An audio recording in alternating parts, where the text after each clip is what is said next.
Hi, welcome to Head Start, the podcast for race directors and the business of putting on races. Today, we have another bonus episode for you. The Give Sign Up, Run Sign Up Symposium series has grown from modest beginnings of just a few dozen people to be the industry conference most race directors and timers will attend during the year. And this January 25th, 26th, the Symposium series returns to Orlando, Florida after a 2-year hiatus for an awesome 2 days of education and networking. And all race directors, timers, and non-profit professionals are invited, not just Give Sign Up, Run Sign Up customers.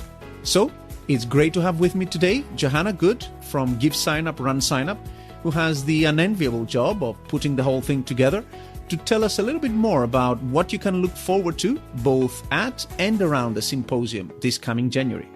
Give Sign Up, Run Sign Up, of course, sponsor our Head Start podcast, and we're very grateful for their support. And they're also providing us with a discount code to register for the symposium, which Johanna will be revealing later in the episode. So stick with us to learn more and save a little on your symposium registration. By the way, if you only stumbled into this bonus episode by chance, we have a lot more great content for you on our podcast back catalog. So go check that out at racedirectorshq.com/headstart and hit subscribe or follow on your favorite podcast player to stay on top of all future content coming out on the podcast. Okay, without further ado, let's get into the episode with Johanna Good.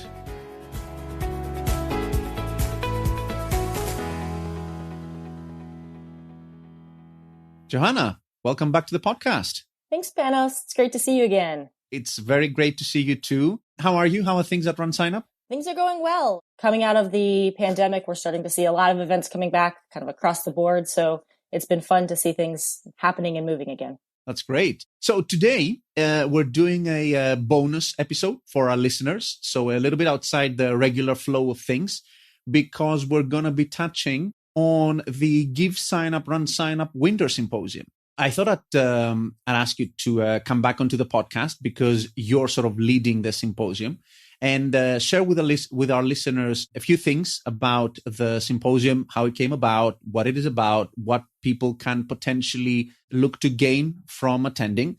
Lots of people would know about it. I've personally never attended, but I've heard really great stuff from people in terms of sort of how fun it is and all the educational content. And I've watched some of the clips, but it's best to get it sort of like from the horse's mouth, how, what it's about and what you guys are trying to do with it. So first of all, we should say the upcoming Winter Symposium, we're going to mention this a couple of times for people. It's going to be held in Orlando, Florida, and it's this January 25th, 26th.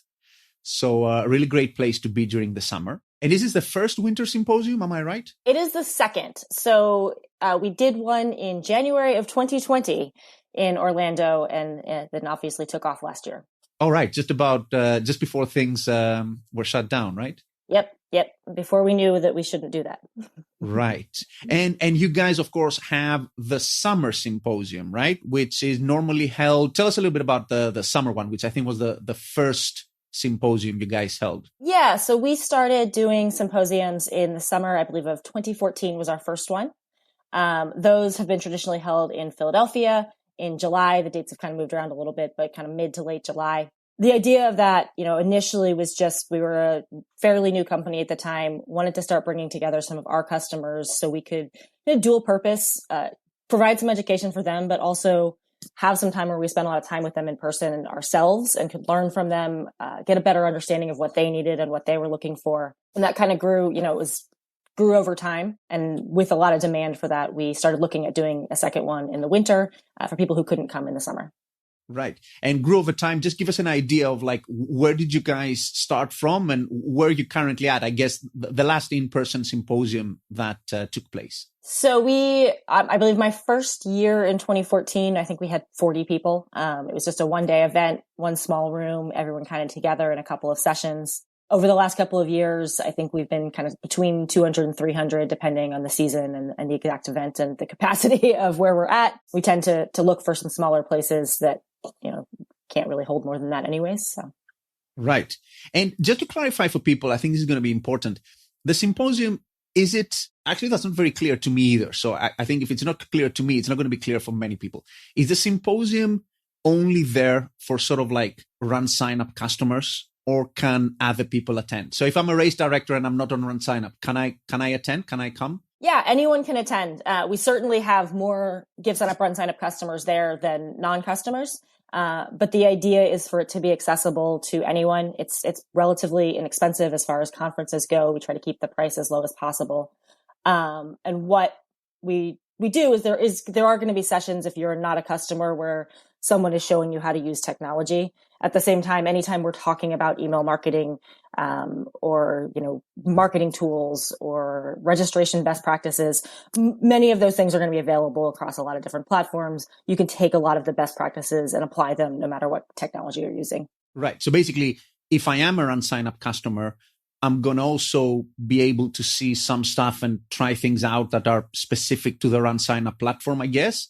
But you're saying that even if I'm not, there's many things that, are done in some form or other in other places as well. And there's going to be other educational sessions that are of value to me. And in terms now of winter and summer going forward, is the idea to keep both of those running? Probably. We are evaluating kind of what we want to do long term, and if there's a format we want to change, or if we want to add different elements in. So I can't say forever it's going to be 2 symposiums at exactly those times, but the current plan is that. Right. Maybe a symposium a little bit further west from the East Coast, maybe for right? We have talked about trying new locations or doing some smaller events in different areas, or changing up timing. Like there's just, yeah. So we are, we tell our events not to get stale. We are also trying not to get stale and think about if there's stuff we want to change over the next couple of years, but. Right. And one more thing to clarify for people listening in, we have, lots of vendors in our audience and sort of other industry people. Besides race directors, if I'm a vendor, if I'm a brand, like if I have stuff to communicate to race directors and the community, can I bring my brand or my company to the symposium? Can I exhibit?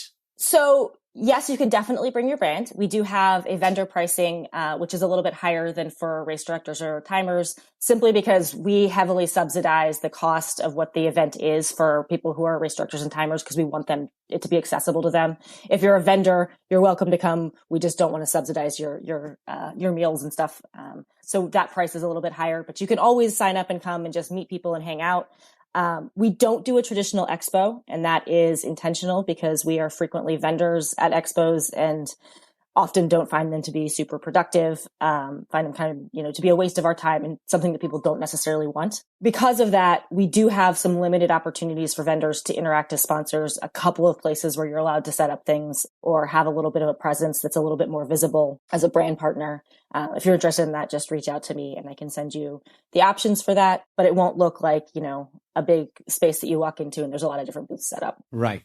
So are vendors actually, like historically, have they attended? Have you had people? Yes, we've had a couple of vendors who have attended from the very beginning, would buy their own tickets and just come as attendees and meet people, and frequently ask us if we were ever going to have real sponsorships.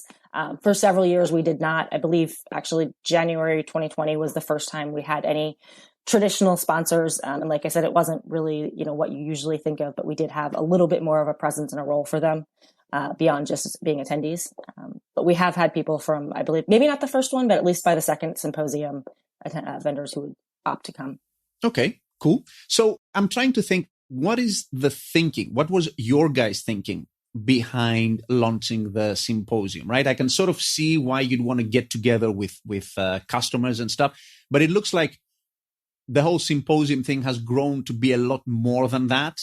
And, there's been a few conferences, there's still a few industry conferences around. So how would you sort of position or think of yourselves relative to other conferences? What do you guys bring to the table? Why is the symposium around? What kind of need does it fill? Yeah. And I mean, like you said, there's a lot of other industry conferences. I've been to a lot of them. They're great conferences for what they do. I think where we wanted to fall, and to be fair, this is not necessarily, I think, what we knew going into it. It's kind of what we've learned over time for what people have gotten out of it, is that there are a lot of conferences that do a lot of high level thinking. They do a lot of, general networking of large events. They get a lot of like these big customers together who come and talk. And so the two kind of niches that we wanted to fill were one being a broader audience. So we do have, races over 30,000 who will attend, but we are also, accessible and easy for a small race director who just wants to learn more. And so kind of bridging the gap for all sizes of events. In addition to that, we're a lot more training heavy. We're a lot more very nitty gritty. We don't spend as much time talking about the general theory of posting events. We really talk about like, how do you actually build an email? What do you actually need to do to reach your customers? And, how do you actually create a race day flow that's easier, that kind of thing. So we're a lot more focused on the really specific training aspects of putting on events rather than kind of the overall industry impression. Yeah. And I think that's awesome, to be honest, because, we sort of like Race Directors HQ also in a way tries to bridge that gap. I think some of the conferences and some of the networking opportunities out there, they just happen by virtue of price and stuff to be a little bit unaffordable for most people. So it's great to see people getting together in one place, all kinds of people. All race directors can learn from others. Like, even if you're doing 40,000 person events, there's still things to learn and you can learn from others. And it's also great to have something where, people can show up with a notepad and actually jot down stuff and then go back home and actually apply it, right? It's sometimes I see all these sessions which are so, high level, almost like stratospheric level, right? You don't come away with anything from it. We actually give you a notepad so we can make sure that write down your notes in every session. Well, that's super. That's exactly what you need. Yeah. And race directors are a little bit old school. I guess not many people showing up with we get a little bit of iPads both. And the like. Yeah. Okay, great. So let's get into the sort of like agenda of the symposium and what people can look forward to. So I noticed on the website, and I'm not sure whether that's a new thing or not, that there's 3 different tracks that you guys are doing. You sort of had a separate timer track before, right? So tell us a little bit about the 3 tracks. Yeah. So again, the very first year there was 1 track. After that, we started splitting up into a race director track and a timer track. I believe 2020 was the first time that we did a little bit of a nonprofit track, and it was pretty lightweight then. This year, it's going to be a little bit more full blown. We'll have 3 tracks running the entire time. So the way that works is there are 3 separate rooms. They are kind of designated to be intended sessions for timers, race directors, or nonprofits who want to learn about things beyond just endurance events. That being said, you don't have to say I'm a race director, make that declaration, and those are the only sessions you can attend. A lot of our customers wear a lot of different hats. And so you can look at all the sessions and say, this race day one is for timers, but that's the kind of thing that I care about in my event. I want to go to that one. I'd like to go to this, race director session, and I'd like to go to that one to learn more about, this nonprofit that's working with me. So it's kind of a make your own adventure, pick your own sessions out of 3 kind of main emphases. Right. And is it possible for you to give us sort of like a rough idea in each track, sort of what the focus or like what kinds of things people can look forward to? Yeah, I'll start with race directors because I think that's probably what most people here are. We do a lot on different types of marketing in terms of, we definitely email marketing tools to help grow your race, how you want to set up a website, those kinds of things to really talk about your brand and how you're sharing your organization. We do work with some efficiency. So how you communicate better with your participants, what kinds of automation you can put in to make it a little bit easier for your participants to manage their own registration, to kind of cut you out as a customer service person all the time. Fundraising, if you're working with a partner who wants to raise more, how you want to work with them to make sure that they reach their goal, because that everyone likes having a race that supports a cause. And if it's not your cause, you want to make sure that you're working well with your charity partner. And then one that I'm actually very excited about is Porter Breton from Orca Running is going to do a session on, taking his organization carbon neutral. Super. And, talk through kind of how he's thought about that process, what steps those are going to take, and how you can, if not go carbon neutral, start thinking about reducing your carbon footprint for your events. Yeah, that's great. Fantastic race director, really savvy business person. So, this episode is probably going to go out before that, but we actually recorded an episode with Porter on buying and selling races with him and Tony Sapp. So two run sign up people. So that's going to be really interesting. Okay, so that's race directors. Then timers and nonprofits. What can they look forward to? Yeah, so for timers, we're really focused on your race day tools. You're going to talk a lot about race day scoring, about race day check-in, race day registration, how you keep a good flow on your race day, as well as how timers can grow their businesses, really expand what they're doing, and reach out and reach new events. For nonprofits, it's going to be focused on broader fundraising events. So they will have some sessions on endurance events like runs. There will also be more sessions, though, on using email marketing for your events, different types of virtual and hybrid events you might want to do, how you present your nonprofit on your event website, stuff like that. That's a little bit beyond just endurance events. Super. And so just for me to understand, and for our listeners, more importantly, when we say nonprofits here, are you thinking of that would be someone like that would be a nonprofit who hasn't put on races before? Or are we talking about a nonprofit which has experience in races? It could be either.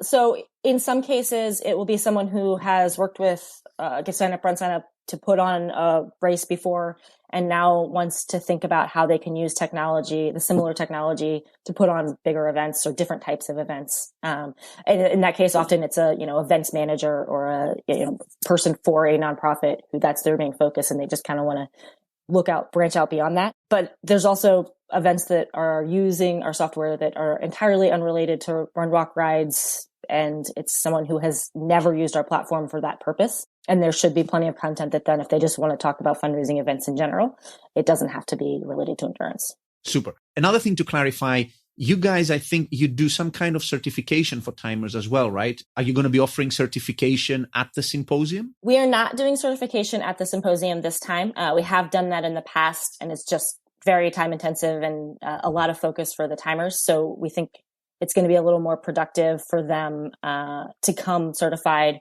so that they can talk about more advanced features instead of teaching them the basics of software.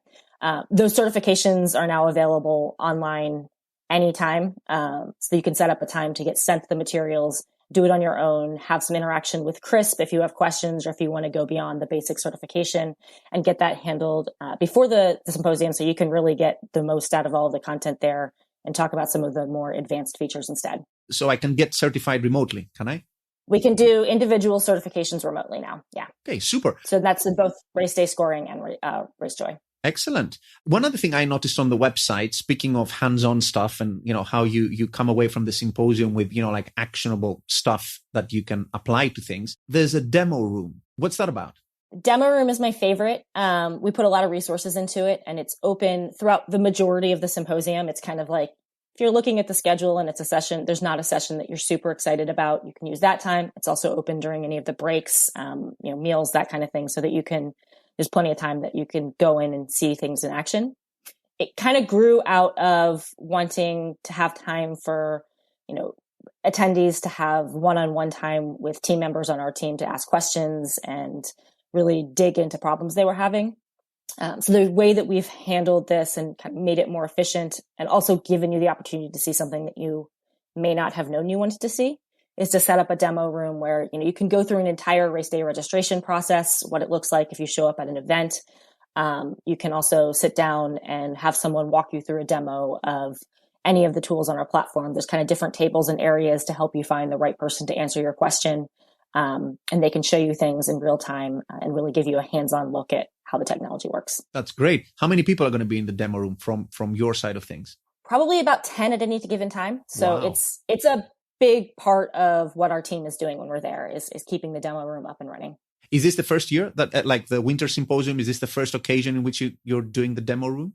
No, we did. January 2020 was the first time we put in a full demo room. We'd done some demo elements before, but that was the first full demo room, and it was very well received. Well, yeah, I can imagine, because, if I were a customer, particularly if I were a customer, right? And what you just said, being able to be walked through the full registration flow by someone, I mean, it's like support on steroids, right? I mean, you have the full thing there. It sounds pretty awesome. And if you have questions that you just haven't had answered, you can bring them to anyone. And, even if it doesn't look like there's a correct setup, they'll make sure someone can get your questions answered. People are making lists as we speak. All the questions, they're going to bring them to Orlando. Okay. The other thing that, of course, now moving on a little bit to the fun side of things, because like doing the demo and stuff is all great, but it's also a great opportunity to meet people. And after what we've been through with the pandemic, also have a little bit of fun.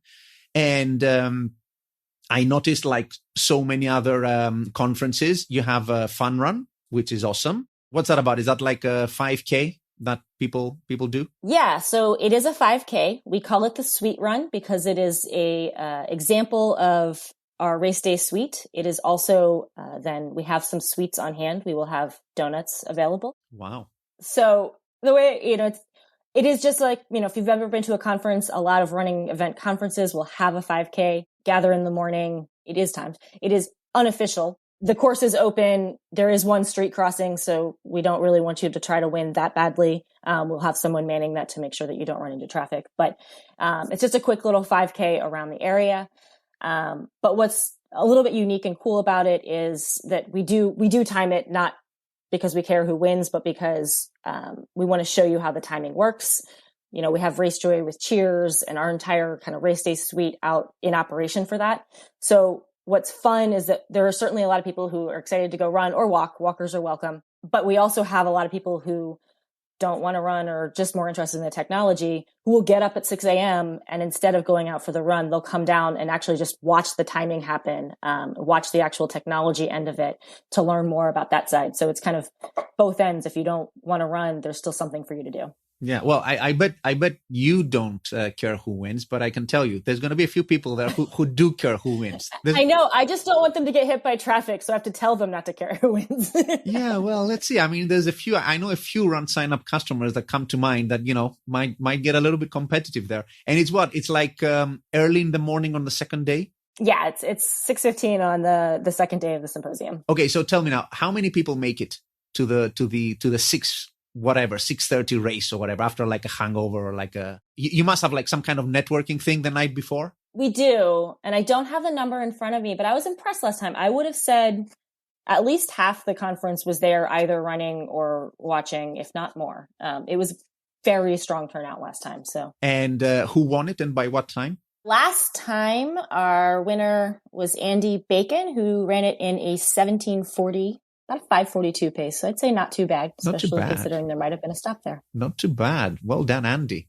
Okay, super. So you have the fun run. We mentioned there's something about, networking and people having fun and having a glass of wine. What's that side of things in the symposium? How much of that do you have? Yeah, so we have social events both nights. The first night is a little bit more of a full dinner. The last night, some people are on their way out, so we keep that a little bit more casual as a happy hour. But what we do with both of those and really kind of our philosophy in general is we don't want you sitting at tables. We don't have a formal program. You don't have to sit through us talking. I think at most Bob might say thank you to everyone and that's about it. We kind of want those to be times for you to really actually network.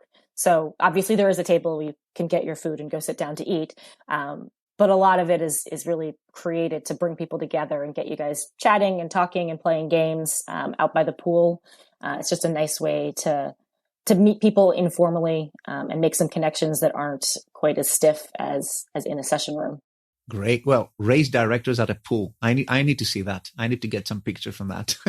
So, I guess speaking of pool, like Orlando in January, is that sort of like a time of year where you would swim in Orlando? Is it as warm as that? It can vary. Last time, it was 85 and humid. So, it can be cooler than that, but it's often quite nice, and perfectly capable for that kind of thing. So, keep an eye on the weather leading up to it, but you might want to bring your bathing suit. Great. Well, what are the kinds of things people did last time around in Orlando? So when they were there, did you arrange for other stuff sort of outside the conference, or people did their own thing? The conference is pretty self-contained. Orlando is a pretty big area, so it's easier to kind of keep people in one little space and area where we can keep things together. But we definitely had a lot of people who brought down their families. They would go to Disney before or after, or kind of, go out and explore Disney Springs, the kind of downtown area, or just, other other fun theme parks in the area. So a lot of people brought families or stayed a couple of days after, came down a little bit early to use that time, a little bit of a vacation in addition to the conference. Yeah, sounds great. I mean, how close is Disney from the conference venue? Most of the parks, Disney and most of the parks are about 30 minutes from the hotel, depending on, exactly the time of day, but it's pretty easy and flexible to get there. Oh, perfect occasion for a family vacation in January. Okay, so let's go over the details one more time. So it's Orlando, Florida, January 25th, 26th. Until when can people sign up? Theoretically, until the event starts. We are keeping an eye on numbers. It's a pretty big venue, so we'll probably be fine taking registrations until January 24th. That being said, if we are getting close to kind of our cap that we're comfortable with, then we will close things out and give you guys a warning about that. What is the registration cost? So currently we are in our kind of regular registration period. The registration cost right now is $225. And then on December 11th, that goes up to $275. However, we did want to offer the listeners of the podcast a discount. Oh, great. So if you use the coupon code RDHQ, that will knock you down to our early bird pricing, which was $195. Oh, that's great. Thank you very much. It's very generous of you. Is there a different price for vendors who may want to attend? Yes. Vendors is a set price at $750, and that's for just registration for their actual individual registrations. Okay. And you were saying earlier, I think most people would understand this, but it's also good to sort of like set it on record here that this is not a conference you guys make money out of, right? I mean, No. Okay, that laugh says it all. Like at $2 to $5, you said it's heavily subsidized, right? So, people will be getting a lot more than that in terms of value. Yeah, our true cost per attendee is closer to the $600-700 range. Wow. Okay. Well, that's very kind of you to subsidize that. And in terms of the policy you guys have around COVID, I mean, let's first think about participants rather than cancellations and stuff. If I want to attend, what do I need to bring with me? We just need you to be vaccinated. We don't want to be police officers, but we request that you not register if you are not vaccinated. Keeps everyone safe. If you aren't able to be vaccinated, we'll have plenty of virtual content available for you this year, and we'll have you join us in person at another time. Okay. Well, speaking of content, actually, that's a question I forgot to ask earlier. You guys, every year, you do release some clips from the conference. Is the idea that, some of those sessions will also be at some point, shared over video and stuff? Yeah, we have not, we will not live stream the whole thing. I believe we will probably live stream one session. And then we will archive everything. It's not as fast to put out as our virtual ones, so you won't get stuff the next day. But if you're not able to attend, we will make content available as soon as we're able. Okay. And people, do you have like special rates that they stay in a given hotel or something? Does everyone stay in the main venue? How do people normally do it? Yeah, so the main hotel is the Orlando Airport Marriott Lakeside, which is a bit of a mouthful. But all of the sessions take place there. All of the events, we're all kind of right there. You can reserve a room in our block there for $189 a night. And a number of, I'd say the majority of attendees will stay there. That being said, it's an area with a ton of hotels. So if you don't like the Marriott or you want something for a different price point, there's easily 10 to 15 hotels within walking distance that you can look at as well. So if I want to book the $189 rate, is there something I need to do, or do I just call up the hotel and I say, I'm with a conference and they give me the $189? Yeah, so there is a link to the reservation using that room block rate on our website, which is runsignup.com/winter symposium. Perfect. From there, you can just go to host hotel, and that link will take you directly to the hotel rate. It's good to repeat the website address one more time. So where am I going? runsignup.com/winter symposium. One word. Yes, all one word. Okay. And that's sort of like my gateway to everything. I can look up the agenda. I can look up dates, the whole thing. Yep. Registration is on there. All the information and details. And if you want to contact us, you can do that straight through there as well. Okay. Awesome. Last thing, God forbid something happens and, this virus goes crazy again. What's the plan? If people have sort of like registered, what happens with the in-person component? Yeah, so we feel really optimistic that we'll be able to move forward this year, that we'll be able to host the event, and we'll feel good about it. But if things change and for some reason we can't, we will do a virtual version and we will fully refund everyone your money for registration. That being said, also, if we move forward, we think it's fine, but you have your own reservations for any reason, or someone you know gets sick, or for whatever reason you are not able to attend, just contact us. We will be very flexible and provide refunds, pretty liberally if you're not comfortable. Fantastic. Okay, that's an awesome refund policy. Okay, so let's recap. January 25th, 26th, you can be a race director, you can be a timer, you can be a nonprofit. There's going to be sort of like tracks for everyone separately, but you can also mingle and sort of like pick and mix from those things. Orlando, Florida, very close to Disneyland, so bring the kids. What are we now? 225, you said right now? Yes. And we can knock it down with the RDHQ discount to 195? Correct. Awesome. And people need to head to runsignup.com/Winter Symposium. Yep. Excellent. And you're going to be there? I will, along with a lot of our team. Awesome. So last question. How stressful is it organizing this thing? I mean, you guys are race directors. You know what events are like. But we've been doing this for a number of years now. So some of it is kind of systematized. We got a lot of people on our team now, so that helps. Yeah, but most of the weight of this falls on your shoulders, right? Yeah, this is, been kind of my baby since I started. So my project to make sure it happens. Okay, great. So people listening in, when you attend the symposium, buy Johanna a drink. So you'll know who she is. People will tell you. So just find her and buy her. What are you drinking? What's your drink? I'm a beer girl. Beer. Okay. Buy Johanna a beer then, please, guys. So thank you very much. Is there anything else you think we should mention here? I think that pretty much covers it. If I missed anything, shoot me an email, let me know. We can always answer any questions. Okay, great. So what's your email? Johanna, it's JOHANNA @runsignup.com. Great. Okay. Thank you very much, Johanna, for coming on today and sharing with us all this information about the Winter Symposium. I hope as many people listening in will be able to make it. I think it's a fantastic conference, whether you're a Run Sign Up customer or not. It's for all the kinds of people that I know follow Race Directors HQ and listen to this podcast, who are, all kinds of race directors with all kinds of backgrounds, not just, like the ultra high profile ones. And I think they're going to derive great value from it. Hopefully we'll all see each other in Orlando. And thank you very much again for coming on. Thanks, Panos. Thank you very much to our listeners, and we'll see everyone on our next podcast.